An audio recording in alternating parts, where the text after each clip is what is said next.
was working for Jessica Harrington just off the Curragh, so anything that happened in the industry, the racing yards know about it first. So we heard about it and it was all very exciting, and there's always been such a huge buzz around the race. The racing industry are a very tight-knit community. A charity race especially, it gives people in the yard who are riding out and working with the horses every day that chance to ride on a race and on a race course, and especially the Irish Derby track. I mean, that's incredible. It's a huge opportunity for people.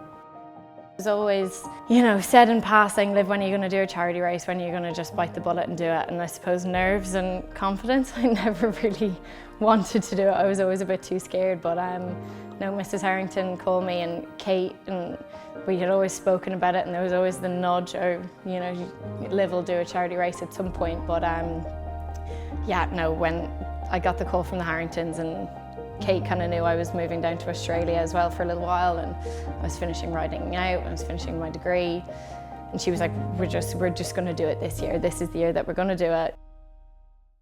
When I decided to do the race, I was in Saratoga in upstate New York when I posted the link, and I'd say half an hour after I posted the link, my phone just erupted. People were so generous. Just the donations came flooding in, and it was a really wow moment. Okay, this is happening, and people were incredible, and I'm so incredibly grateful for every single person that donated and helped along the way. I went outside that morning and there was a huge rainbow, and even though it was raining that day, you know, typical Irish day at the Curragh, it was raining, it was cloudy, and so that was amazing. I've been to the Curragh for almost every meeting in the past couple of years, through media work, through work for Mrs. Harrington, and I've never seen so many people crammed into one space, you know. And even we were walking back in on the filly and everyone was cheering and shouting. You know, we just had so much fun after, and the sun shone, and it was a really brilliant day, and it was one I will never ever forget.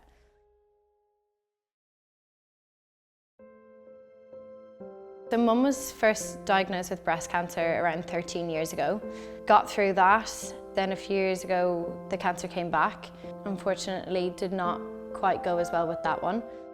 My mum was a very special person and always horse obsessed. My mum was a solicitor by trade, but horses and ponies were like everything. For the whole family, my whole childhood was ponies and dogs, and on the weekends it was showing ponies, and after school it was, you know, mucking out ponies and riding ponies and lessons and the whole lot. And we were in the height of showing ponies, and I think there was like a kitchen table conversation of would we stop showing ponies, and my mum was like, no, that's my outlet, that's what I love. Mum was just an extremely kind, generous, hard-working person who, you know, nothing was ever impossible. You know, we could always do what we wanted if we did it with pride and a bit of hard work behind it. I would try and be like my mum every day. In the few years without her, you know, the big life decisions, you can't talk to her, obviously, but always try and think, like, what would she do? My family are like my rock. They're incredible. My friends, I have such a special, close circle of friends that would genuinely stand on their head for me. And then the people in the industry that just give so much support to both the race and like personally, and the encouragement and generosity that people from quite literally around the world have given myself, my family and this race so much help, and it's so appreciated. The Sands family so kindly insisted that I wear Mum's colours as well, which was just, it was incredible of them to do that. And through connections before, you know, the families have gotten very close, and they were there, you know, screaming as loud as anyone else, and the colours mean so much. I know even Davy Condon, who was in the race right beside me and almost helping me out a bit, you know, he's won in my mum's colours. So, you know, it was lovely to see, and, you know, they're very lucky colours for a lot of people and a lot of horses. So it was a privilege and an honour to be able to wear them at least once. So.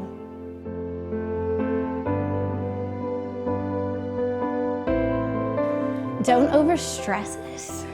I was getting very stressed.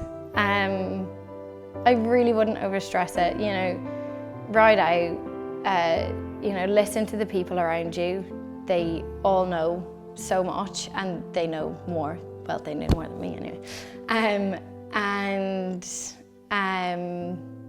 Just once you're there and once it's happening, just don't forget to enjoy it and live it, because it goes by really, really fast. And then it's over in a blink of an eye, so just don't forget. And Kate Harrington actually said that to me going out.